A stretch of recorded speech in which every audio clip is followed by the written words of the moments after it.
Hey K-popers, and welcome back to Hallyu. Unless you've been living under a rock for the last, 3 to 5 years, you know BTS are kind of a big deal. But when you take in the big picture and also look at their label Big Hit, there's a lot more than meets the eye, and there's some serious potential that Big Hit could run the K-pop world sooner rather than later. So let's take a close look at how Big Hit is positioned to completely take over K-pop, starting with a look at their history of artists. Then we'll take a brief look at how and why BTS became the global phenomenon that we all know and love, and then revisit Big Hit as a company. Then we'll bring it all together to see how Big Hit is taking over K-pop, and what could be next if they play their cards right. Before we get started, a quick thank you to Hallyu's honorary producers. If you want to be on this list and show off your bias group to everyone watching, you can support my work on Patreon. Patrons also have a say in lots of videos before they're released, so if you want to leave your mark on Hallyu, come join us over on Patreon. Alright, now let's take a look at the hottest group and label in K-pop. We'll start with Big Hit's history of artists, because it wasn't always special. In fact, Big Hit was founded on February 1st, 2005 by Bang Si-hyuk, and within 2 years was down to just 4 employees and was dangerously close to bankruptcy. And the reason they didn't fail was because of the first artist they signed, the 3-member group 88, who they brought on in 2007. Then in 2010, Big Hit signed a joint management contract with JYP to manage their group 2AM. 2010 also saw the very beginnings of BTS as they signed RM as the first group member and began holding auditions to recruit other members. 2 years later, Big Hit expanded their artist roster to include girls. They started by signing the soloist Lim Jung-hee and once again collaborated with another label to form a group. This time they worked with Source Music to create the girl group Glam in 2012. And of course, as we all know, on June 13th, 2013, Big Hit debuted their group BTS with the song No More Dream. By 2014, Glam had actually become fairly popular, but sadly they suffered a career-ending controversy when one of their members, Da-hee, went to prison for blackmailing the actor Lee Byung-hyun. Things started trending downward for Big Hit as 2AM's contract expired and only Lee Chang-min stayed with Big Hit.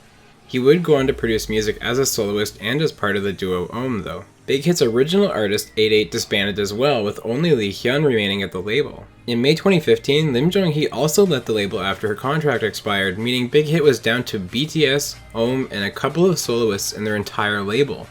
Now thankfully for them, BTS was absolutely exploding in popularity at the time. And don't worry, we'll talk about that more soon in the next section. In February 2018, Ohm also disbanded once Changmin's contract ended. He had left to start his own agency. A few months later though, in October, BTS renewed their contracts for 7 years, paving the way for much more success for Big Hit. Of course, in March 2019, Big Hit finally debuted a new group of their own, Tomorrow by Together, with the song Crown. So as it stands today, Big Hit consists of BTS, TXT, Lee Hyun, and several producers.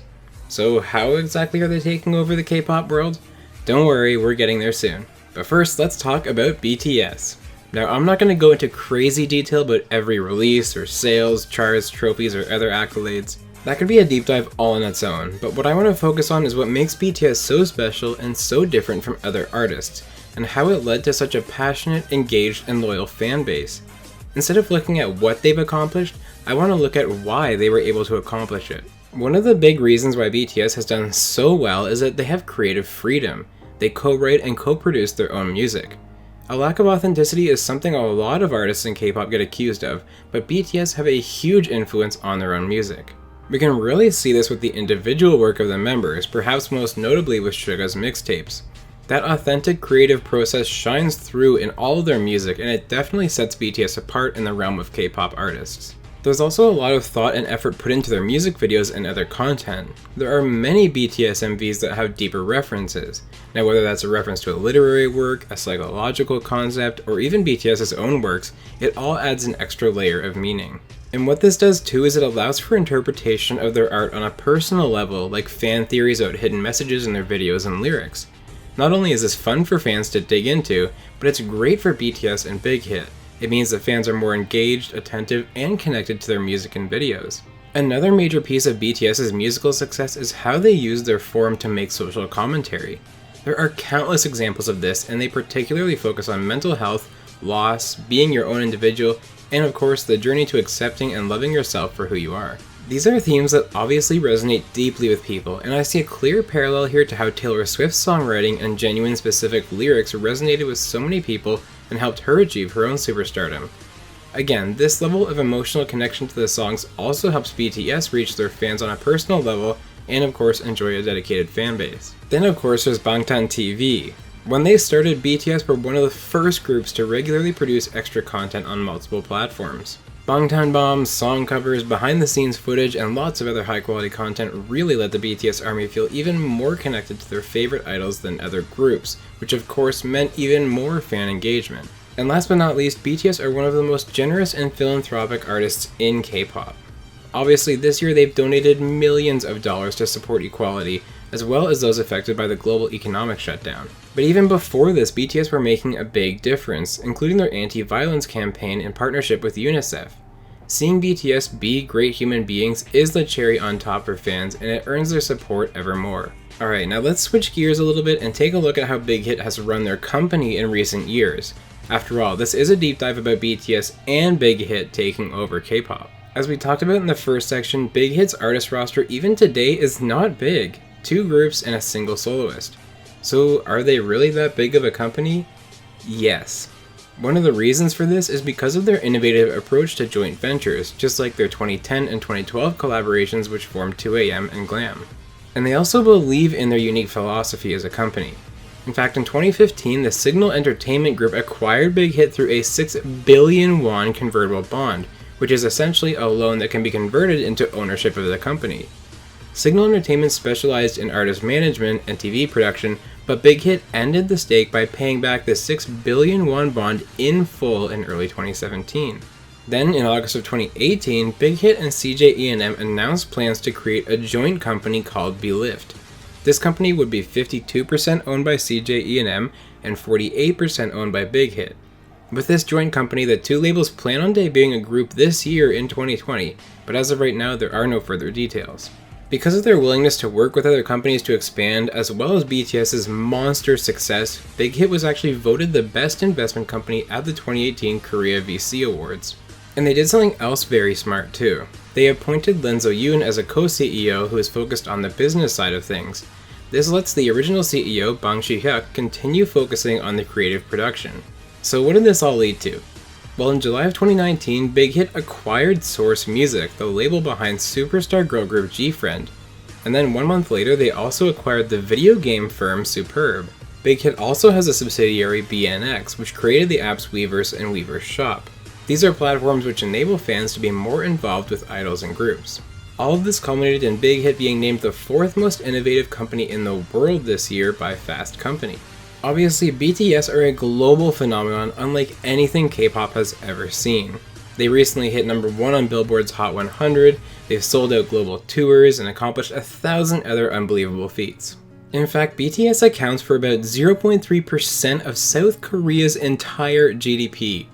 That means 1 in every $300 that the country makes is because of BTS. And not only that, but 1 in 13 foreign tourists came to South Korea because of BTS. This unprecedented success has given Big Hit a lot of runway and capital to work with. As I touched on before, right now technically Big Hit just has 2 groups to its name, BTS and TXT, but the secret is in how the company is approaching their growth. It's truly a unique approach, and it's slowly but surely taking over K-pop. Big Hit has been heavily praised for their management style since they're being run just as much like an IT company as they are an entertainment company. We can see this with their focus on the Weverse apps and their purchase of the video game firm Superb. Big Hit groups have a very strong presence on social media, and they've truly crafted experiences that unite fans and channel their energy into efforts around their groups. Big Hit has shown a willingness to expand in new ways too. When most other labels find success, they start pumping out more and more groups, but not Big Hit. They questioned why they should invest in creating a brand new group from scratch, because that's a very costly venture and it's not a guarantee of success. So what did they do instead? They acquired Source Music, meaning they're now in control of G-Friend. They effectively added G-Friend, a top tier girl group already in the spotlight, to their artist roster. And they didn't stop there. Big Hit also acquired a majority stake in Pledis Entertainment. This means that NU'EST and 17 are also indirectly under the control of Big Hit. The label can apply their formula for success to these groups, give them the resources they need to ensure more success, and then reap the benefits of that success. So what has this new age approach done for Big Hit? Well, the company didn't start reporting earnings until March of 2018, but when they did, the numbers showed they were experiencing massive growth in profits, up to 105% in a single year. And as I covered in a recent news video, Big Hit is currently filing for an IPO, which will make them a publicly traded company. So where does Big Hit's value compare against the so-called Big Three of SM, JYP, and YG? Well, based on recent market data, SM's market value is approximately 879 billion won. YG Entertainment, despite the many scandals in recent years, is worth about 1.07 trillion won. And thanks in large part to Twice's success, JYP's market value is 1.43 trillion won. And Big Hit? Recent valuations in their IPO process indicate that Big Hit could be worth up to 6 trillion won, almost double the combined value of the other three labels. The numbers don't lie. Big Hit is massive and they show no signs of slowing down. So where does Big Hit go from here? Well, once they become a public company, Big Hit will be accountable to public investors and will have pressure to continue succeeding as they have already. And what it also gives them is the ability to easily issue more shares and raise money if they so desire.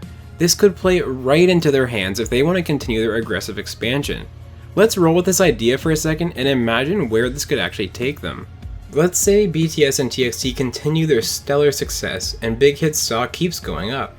Big Hit decides to raise more money by issuing shares, and with that money, they acquire a majority stake in Woollim Entertainment. This means Big Hit now control Infinite, Lovelyz, Golden Child, Rocket Punch, and Drippin'. So Big Hit now rakes in part of the profits from all 5 of these groups, adding to their own cash flow. Do you guys see where this is going? This could create a cascading effect of boosting their own revenue because of those new groups, which means they have more money in a more valuable stock, which means they could raise more money, which means they could acquire a majority of another label like say DSP Media, and so on and so forth. Big Hit struck gold with BTS and their approach to music, but as a company, they also took a brand new innovative approach to artist management and running an entertainment company. They found a way to enable their artists to really have their music and personalities resonate with fans, and now they're in an unprecedented position with a leadership that believes in their new age philosophy. If they continue to play their cards right, the sky's the limit for Big Hit, and we could very well be right now witnessing Big Hit and BTS's takeover of the entire K-pop industry. Alright guys, that brings this deep dive on BTS and Big Hit to an end. I hope you found this deep dive especially interesting, and I hope you enjoyed the perspective I took in looking at their success. Thank you so much for watching this deep dive, and be sure to like and subscribe so you don't miss out on all the future stories like this that I'll be bringing to you guys from the world of K-pop. This has been Deep Dive number 19, the Big Hit Takeover.